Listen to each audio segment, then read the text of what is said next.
Welcome back, guys. What's going on? Week 2 of the NFL is here. It is underway. I am so glad. I'm so excited. And last week did not disappoint. It was an amazing time to be able to go back on Sundays and watch football games be back. I was really excited. It was really nice to be able to see players on the field, no one get really majorly hurt, and really just to be able to enjoy the games. So that's something I'm really excited for. I was dying to watch football, and we're under the swing of things. I'm recording this on a Saturday, so we already had Thursday night football go by. I had my prediction for that. I will be going over that as well as all my other predictions for the rest of this weekend coming up as well. So to go over last week how I did, I went 11-5 straight up on the games. So for my first time ever doing it, I'm okay with that. Truly, I'm happy with that. I do want to do better. That is my goal. And that's just something I strive myself to be. One thing that I can be better at is my against the spread. I went 9-6-1 against the spread, tie on one of the games. So it is what it is. I can't be all down about it. But luckily this week, I did gain one game on my against the spread to my over full straight up games. So the reason why was because of the Thursday night game between the Bengals and also the Browns. So when this game went underway, I truly thought this was going to be a Bengals game. I just thought that Joe Burrow was going to come out and do what he has done his entire career at LSU, and unfortunately it didn't go that way. The Browns came out and they kind of surprised me, which looking back at it, they shouldn't have, because I put so much hope and pride into this Cincinnati offense that I forgot that their defense is just terrible. Because they really are. They're not a very good defense. They truly aren't a good defense, and I don't know that's the missing piece. Other than their offensive line, this Bengals team is on the verge of being something great. Joe Burrow at quarterback, Joe Mixon at running back, you have Tyler Boyd, you have literally T. Higgins, you have John Ross, and of course, to top it all off, you have A.J. Green. Like, you have this team that's ready to go. And then on the back end, if you need a receiving running back, you have Giovanni Bernard ready to go too. So I just put so much hope into this offense. Luckily, last-minute touchdown covered the spread for me, so I did get that back. I can't look at this team and think that they're not far off. The Bengals did great, and now going on to the other side, the Browns did win, and they won in a convincing manner, but at the end of the day, they did play the Bengals. They did play the worst team in the NFL last year. So I don't really say that the Browns are going to be good or great this year, because they didn't look all that amazing. Their run game is incredible. Behind Kareem Hunt and Nick Chubb, their run game is amazing, but their passing game wasn't where it needed to be, in my opinion. Baker Mayfield did have some good throws. He found Odell down the sideline for the first touchdown, which was a great double move by Odell down that sideline. That was a great play. But really, it was lackluster to me. I still think this team has issues. All because you beat the Bengals at home on a Thursday night doesn't show me that you're going to be anything more this season. And it just honestly shows me more concern. They should have won that game convincingly, no problem, and not let the Bengals stick around. Myles Garrett is a beast. Sheldon Richardson on the inside is a beast, but I have questions for the Browns. The Bengals, I think, are on the up and up. Joe Burrow has the same mentality as that guy, as Kobe Bryant. He has that Mamba mentality. He completed a pass, and they were down by 14, and he was walking down the field, and he was just smiling. And it wasn't just a regular, hey, this is fun, I'm in the NFL. It was I'm ready to go, let's play, I'm determined to win this game kind of smile. And that's a rookie quarterback. That's scary of the opposing team to look at that. So I think that the Bengals with Joe Burrow have a great future. I think that they're on the cusp of making the playoffs consistently. I think that the next step in this division might be Cincinnati and Baltimore Ravens. Be ready for it, because it could be just around the corner. The Bengals just have to work on that offensive line and just need to work on that defense, because their weapons are so there and they're ready to go. So that's all I have for that game. Now I want to break down what I think is going to happen the rest of the games coming up on Sunday, this week is a tough week. And it's tougher even than last week, just because of some of the games that they have. Like, I mean, the Rams at the Eagles, that's a tough one. Giants at the Bears is a tough one, in my opinion. You have Seattle hosting the Patriots. I think that's a tough one. There's some games. I mean, even the Ravens at the Texans. There's some good games this week that your TV is going to be blowing up, your Twitter's going to be blowing up, some crazy stuff's going to happen. So getting right into it, the first game I do want to talk about is going to be the Giants at the Bears. So New York coming off their tough loss against Pittsburgh, going into the Bears where they came back against the Lions to win the game. So I look at this game and I really focused on like where these teams were at, and I looked at their quarterbacks, and I looked at Daniel Jones, and I looked at Mitchell Trubisky, and honestly, I think that Daniel Jones is better.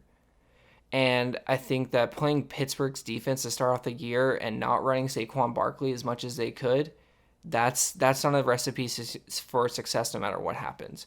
And I don't think they're going to do that. The Bears defense is great. It's incredible. It is amazing. But Joe Judge is going to learn from his mistakes of his first game. He's going to see this game, and he's going to completely change it. Because he has to. Because Daniel Jones is going to have to make these throws to win this game. This is a very winnable game for the Giants when they don't have many winnable games on the year.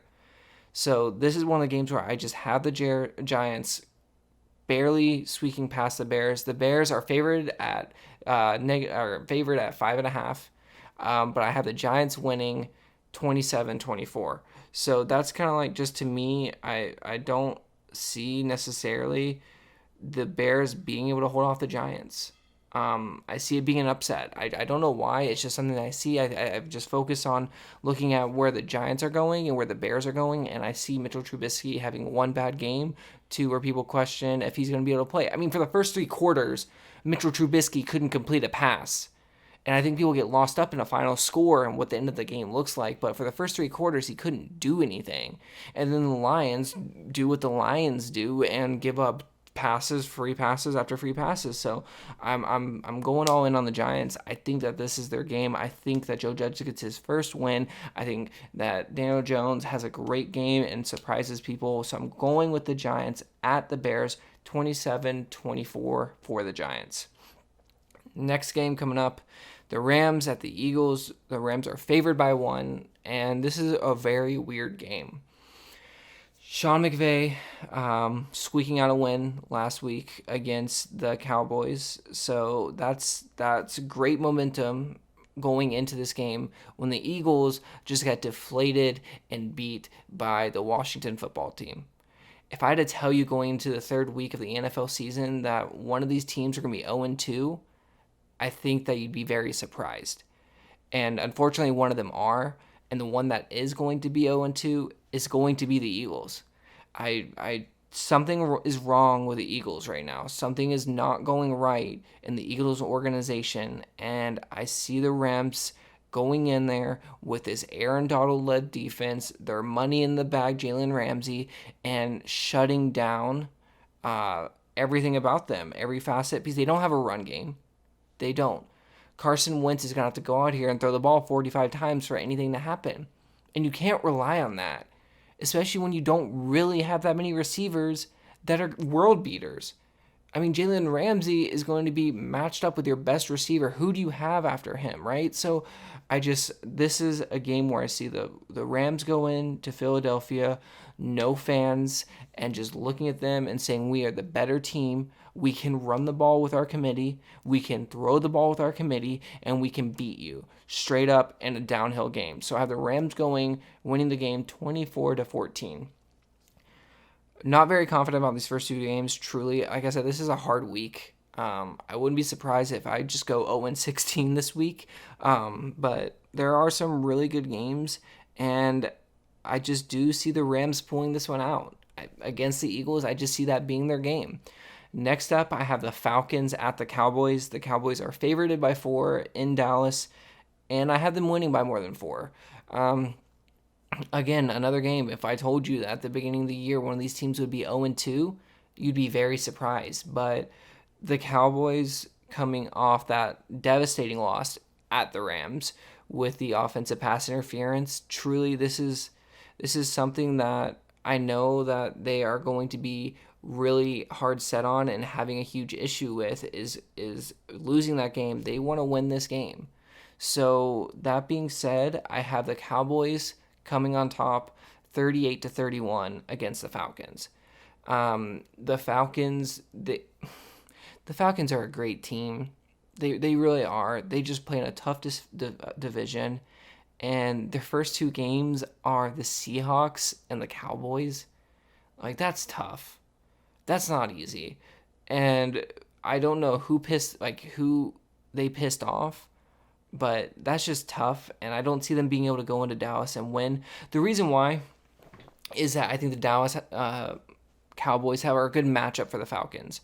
I mean, this is a offensive team for the Cowboys that didn't have their best game against the Rams, that have Ezekiel Elliott, who looks good, where Dak Prescott wants to get paid, and they have the weapons and one of the best offensive line in the league, which they've had for the last, I think, 48 years, truly. Like, it's like the Dallas Cowboys always have a great offensive line, and their defense is better than it is on paper.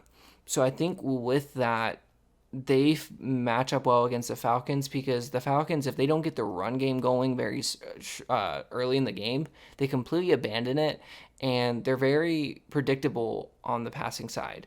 The Cowboys and the Falcons do play the same defense in the Seattle scheme, and you saw how the Falcons weren't really able to expose it in the first week against Seattle.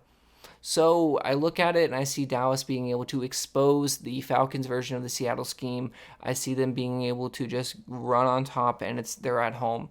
And that even if there's no fans in that stadium, something about the Dallas Cowboys playing in Dallas, just they have a swagger to them, and that's what they're going to do. Coming up in my next game, this one, I think that this is a weird game. And I think I'm going to actually change decision on it, but it's the Panthers at the Buccaneers. The Buccaneers looking like garbage against the Saints. There's no better way to describe it other than look like hot garbage. Arians came out and called out his quarterback on 3 missed throws on the game, and the Panthers almost surprised against the Las Vegas Raiders. So I'm still trying to battle this in my head, because the over-under is 9.5 for the Buccaneers, which is really high. I think that's the highest this week, other than the Jaguars and Titans game. But that's a really big over-under for a team that just lost by 10 points. And to say that they are better than the Panthers, who just lost by like 4 points. But I look at this, and I had the Panthers losing 31-24 with obviously covering, and I think I'm still not going to go with that. I don't think I know. Like, I look at this on paper, and you think the Buccaneers should just blow it out. But looking at those the first week, I mean, Christian McCaffrey is going to run on the Buccaneers. He's just going to. And if he doesn't run on them, he's going to catch the ball and run on them. DJ Moore is a great receiver. Teddy Bridgewater is a game manager. And I don't know if in Tampa everything's all great and hunky-dory. I don't think that they're ready to be a fully perfect team. And I think that's an issue. I do have them winning, don't get me wrong, but I don't see them winning by 10 points. That's crazy. For a team that just lost badly against the Saints, to have them against the Panthers winning, I just can't see it. I do believe that there are fans. I could be wrong. I do live in the area. I know that the Buccaneers are going to have fans later in the year, but they might not now. Regardless, it doesn't matter to me, even if there was or wasn't. This game is going to be closer than people think, and I think the Panthers are going to be able to cover, but I do have the Buccaneers winning the game. My next bet is going to be 49ers at the New York Jets. So the 49ers having that devastating loss against the Cardinals. Great job, Kyler Murray. Great job, DeAndre Hopkins. Incredible to see that. That's crazy to start the year. The 49ers are 0-1. The Jets getting Jets. That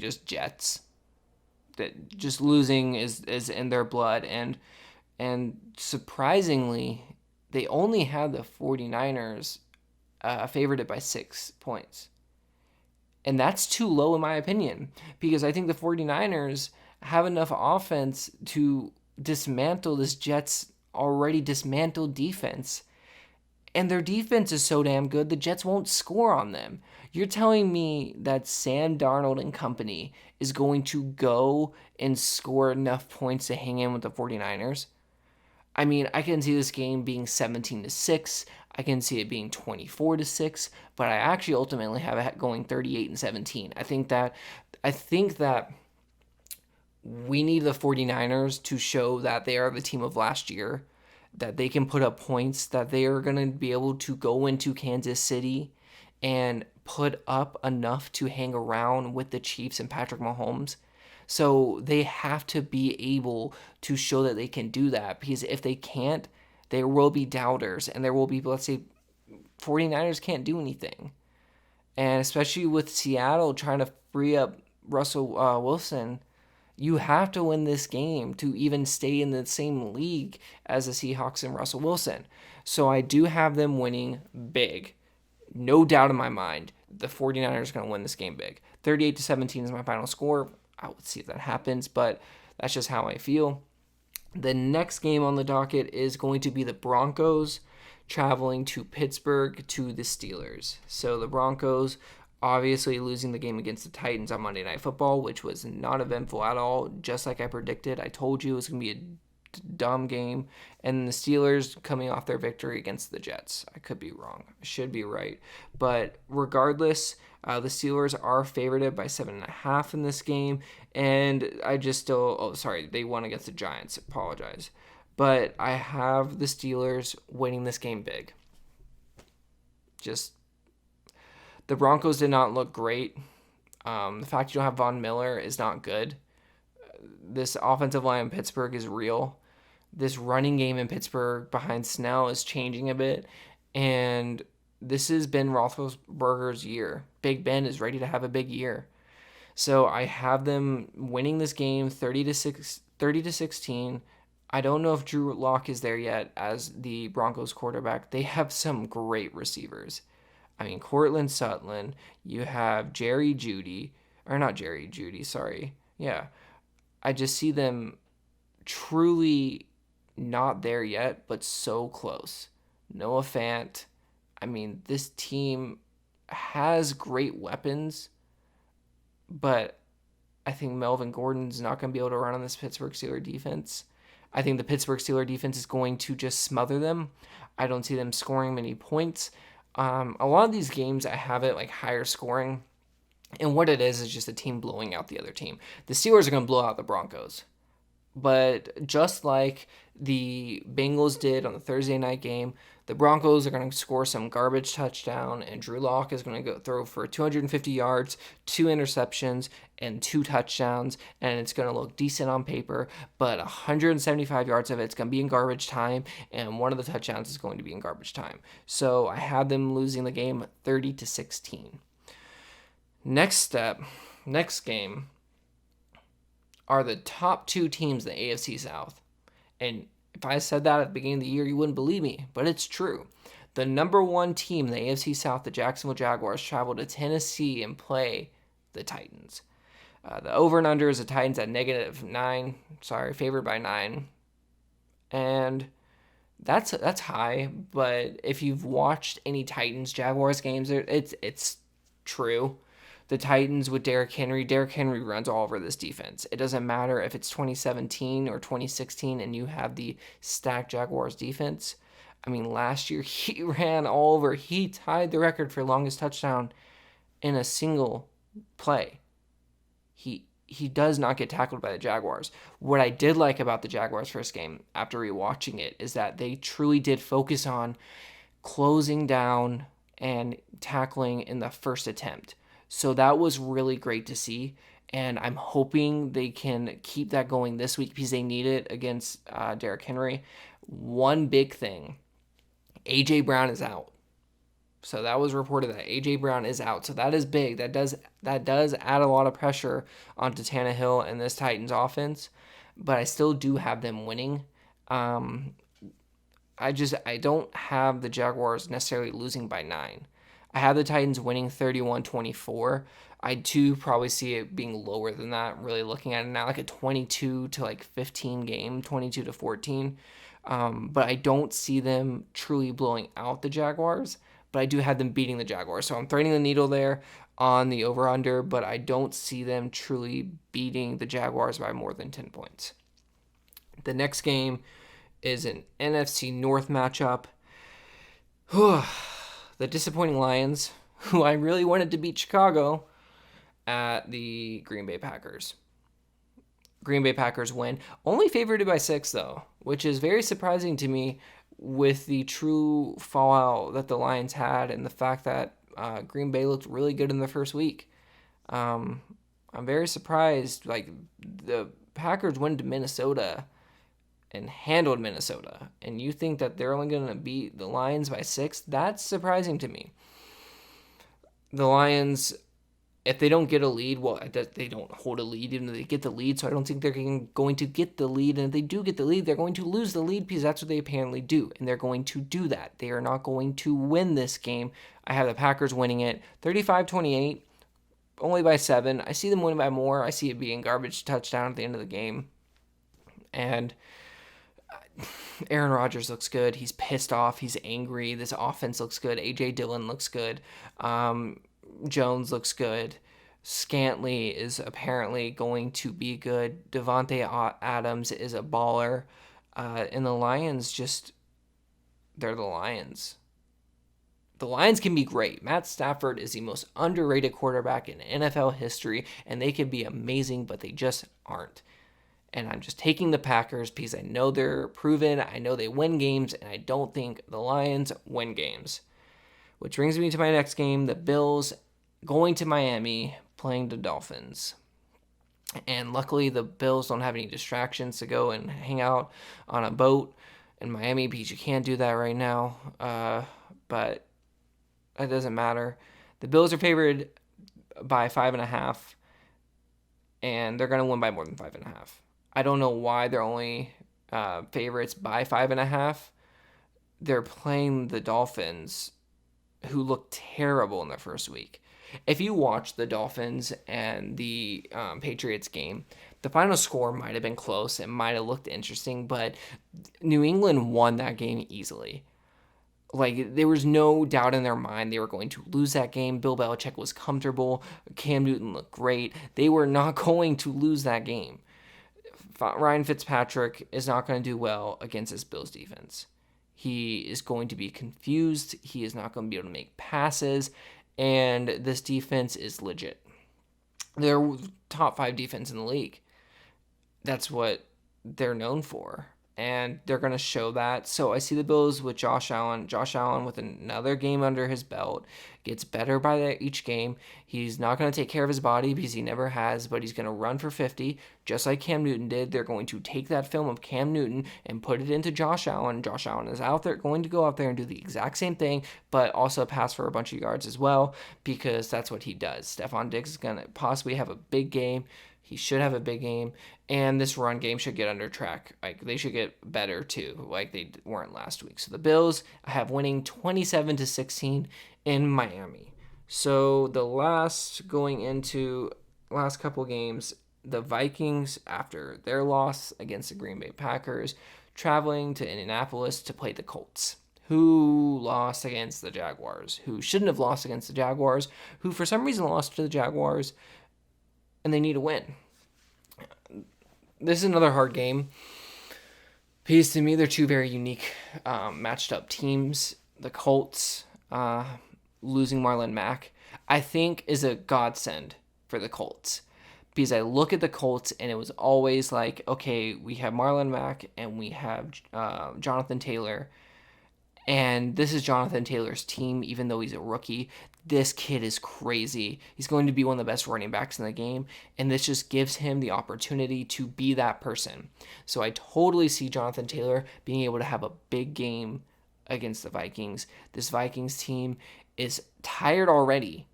After even getting Yannick Ngakoue from the Jaguars, who didn't do anything in his first game, they're already tired, because that's how they live. They have no one as backups for this defense. Phillip Rivers needs a win or Jacoby Brissett will be there, guaranteed, because, at least Jacoby helped them win some games. So I have the Colts winning 27-21. I just don't have faith in the Vikings this year. I really am not high on the Vikings because they're just too inconsistent. They don't get the job done, and the Colts are going to get the job done. They have to, or they're out of this division. I don't see the Vikings even winning their division, but the AFC South is so competitive and so important that the Colts still have a chance. This goes to the number one teams in their respective divisions, the Washington football team and the Arizona Cardinals. Who would have thought, right? It's here. Division leading Cardinals hosting division leading Washington football team. Who would have guessed it? No one. No one would have guessed it at all. Cardinals are favored 6.5. They are going to win by more than 6.5. They are going to win by 10. Kyler Murray is a baller. DeAndre Hopkins is going to catch 27 passes, and they're going to win 31-21. Washington cannot keep up with this team. They can't. They got lucky last week. Philadelphia truly shit the bed, and they were able to just get out there and do what they do best and win the game. I don't see them having that with the Cardinals. The Cardinals are high on themselves after beating San Fran. They're ready to go. Kyler Murray has his fire in his eyes. Fitzgerald, Larry is looking for an opportunity to win a Super Bowl. They're doing it for him.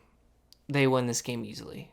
Truly, it's so hard to contain Kyler Murray and so difficult to even think that you can contain Kyler Murray. The way when he gets out of the pocket, you have to decide as a linebacker to move up and take that lane away. And he's so good at stopping on a dime and hitting DeAndre Hopkins over the top in that little pocket there. Larry Fitzgerald is known for being a slot receiver and catching those quick passes. So Kyler Murray in this Cliff Kingsbury offense is in such a good opportunity just to score. And he's going to, especially on this defense, that the front four looks great, amazing, but you're not getting 6 sacks on Kyler Murray like you did against Carson Wentz. It's just not going to happen. And if you do, it's going to be from him scrambling. It's going to be like a 1-yard loss. It's going to be a 1-yard sack. Sacks look great on paper. They look impressive, but there is a huge difference between a 1-yard scrambling quarterback sack and a 8-yard, you just demolish the offensive line quarterback sack, right? So there is a difference, and that's why stats and box scores really do lie, because you need to watch the game.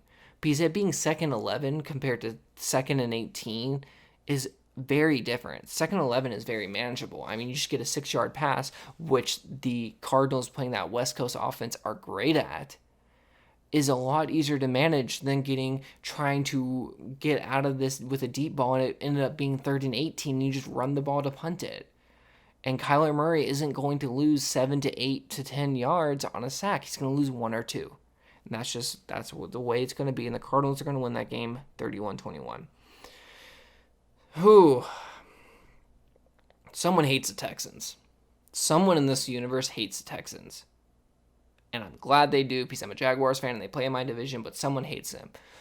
For your first game to go into Arrowhead Stadium and playing the Chiefs sucks.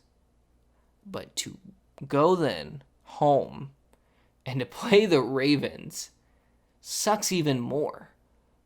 So the Ravens going into Houston,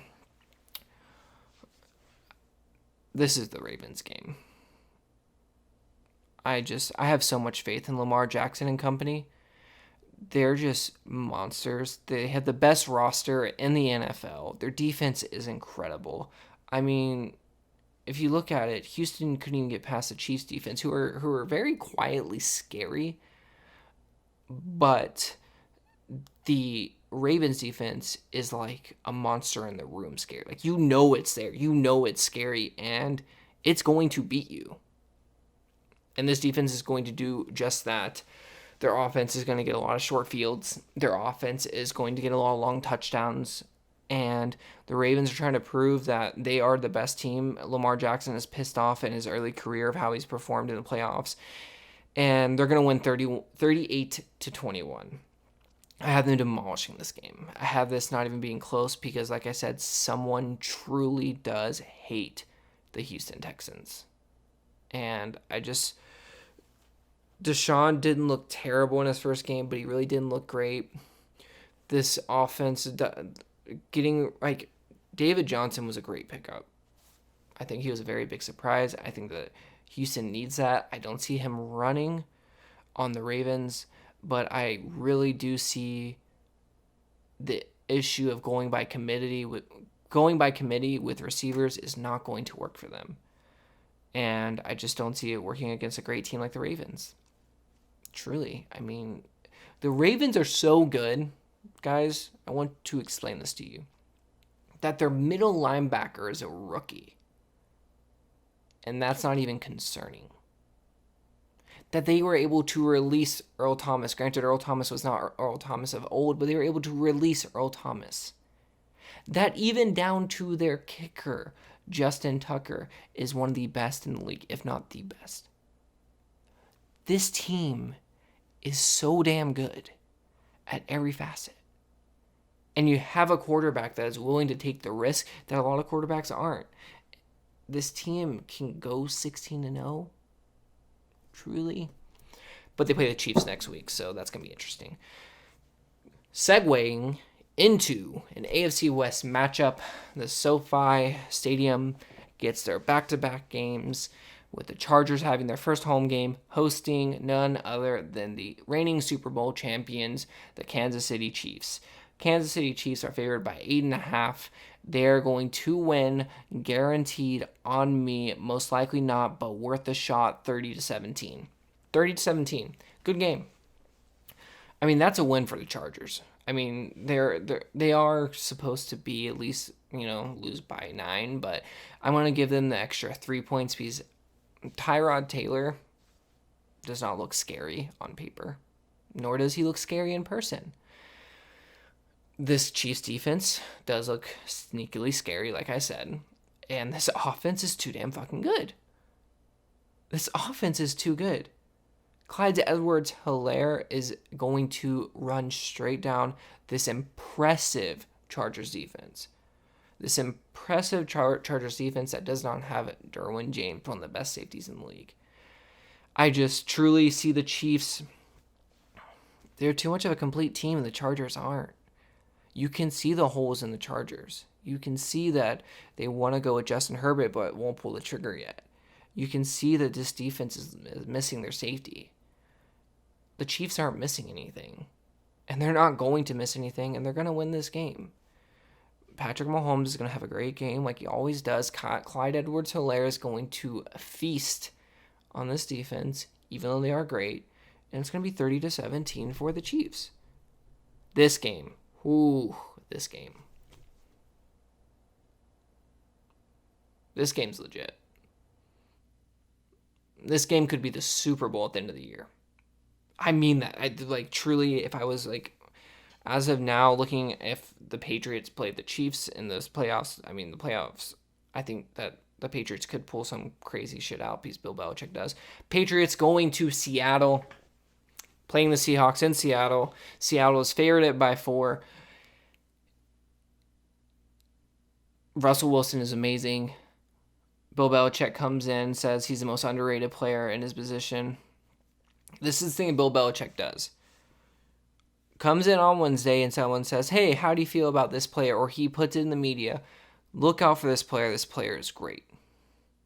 And when Bill Belichick does that, if you don't know Bill Belichick, he knows how he is going to defend that player. He always has done this.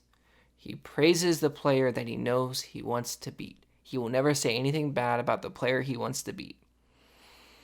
And that's what he's doing now.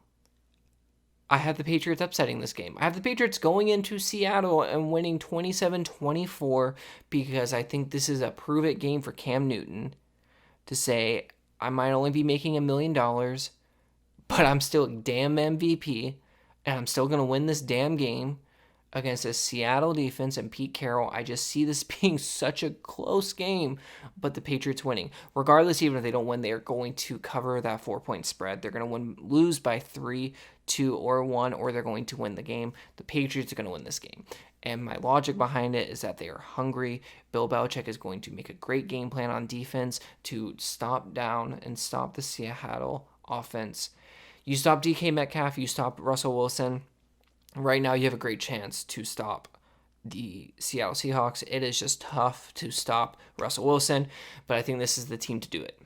I really do. I really think that this is the team that can stop them. And I won't think would be surprised if the Patriots come out on top. I know I won't be. And I really think this is going to be one of my more out there picks, because I don't think a lot of people are going to pick the Patriots to win. But I think that they can beat Seattle in Seattle. I think they're one of the only teams in the league that can beat Seattle in Seattle. And I think that this is their time to beat Seattle in Seattle. Last game of week 2, Monday Night Football. Las Vegas new stadium is going to look beautiful. Empty. There's going to be no fans. I don't even know if there'd be fans if the stadium was open, because I think Oakland's pissed off and no one would want to go to the game, except for tourists. But tourists aren't even in the country right now, so it doesn't mean anything. Saints traveling to the Mountain Time Las Vegas Raiders.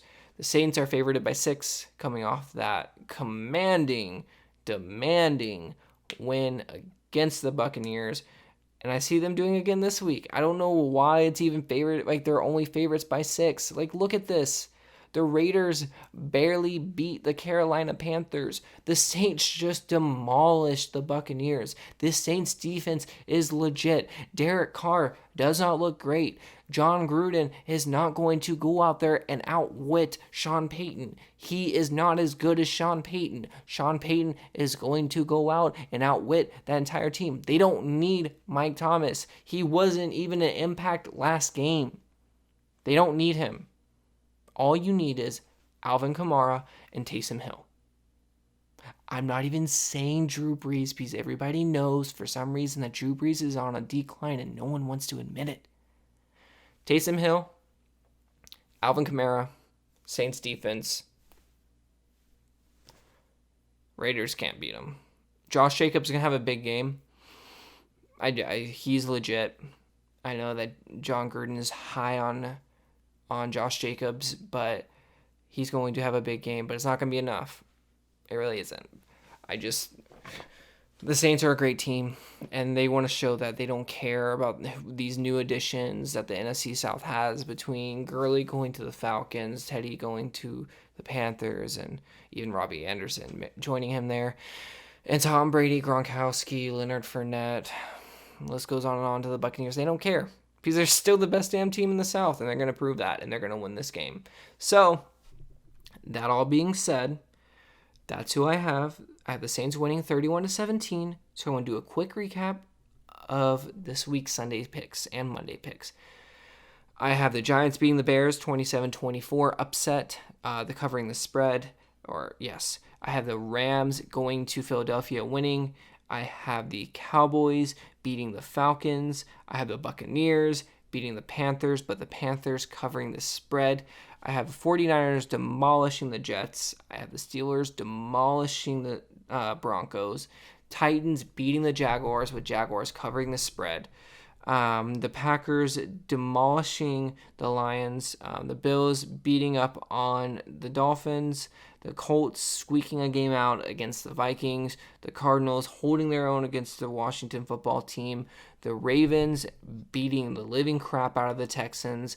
The Chiefs handing it to the Chargers.